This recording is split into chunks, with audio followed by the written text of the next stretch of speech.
Hey, good morning, fellow Wayfarers. This morning I want to do something a little different, and it has to do with our glasses and so forth. So if you'll follow along with me this morning, I want to take us on a little bit of a journey. I notice that I want to do um, an eye exam with you if possible. I realize that periodically we need to get our eyes checked to make sure that we're seeing things correctly. But our eyes have, according to Scripture, have more to do with just what we see as to as much as what we desire and where our heart lies.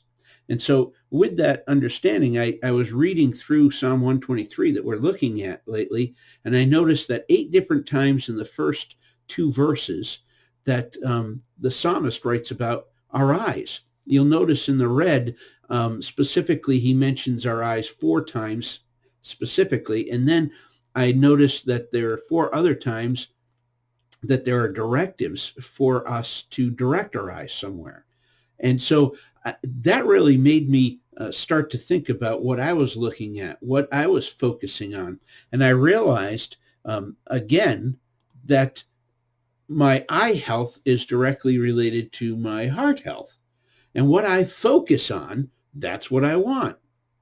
And an example of that is the other day, I think I walked in the house and one of my grandkids was eating cake. And then all of a sudden I see them eating cake and I think, hey, cake would be good. My heart then wants what my eyes are focused on.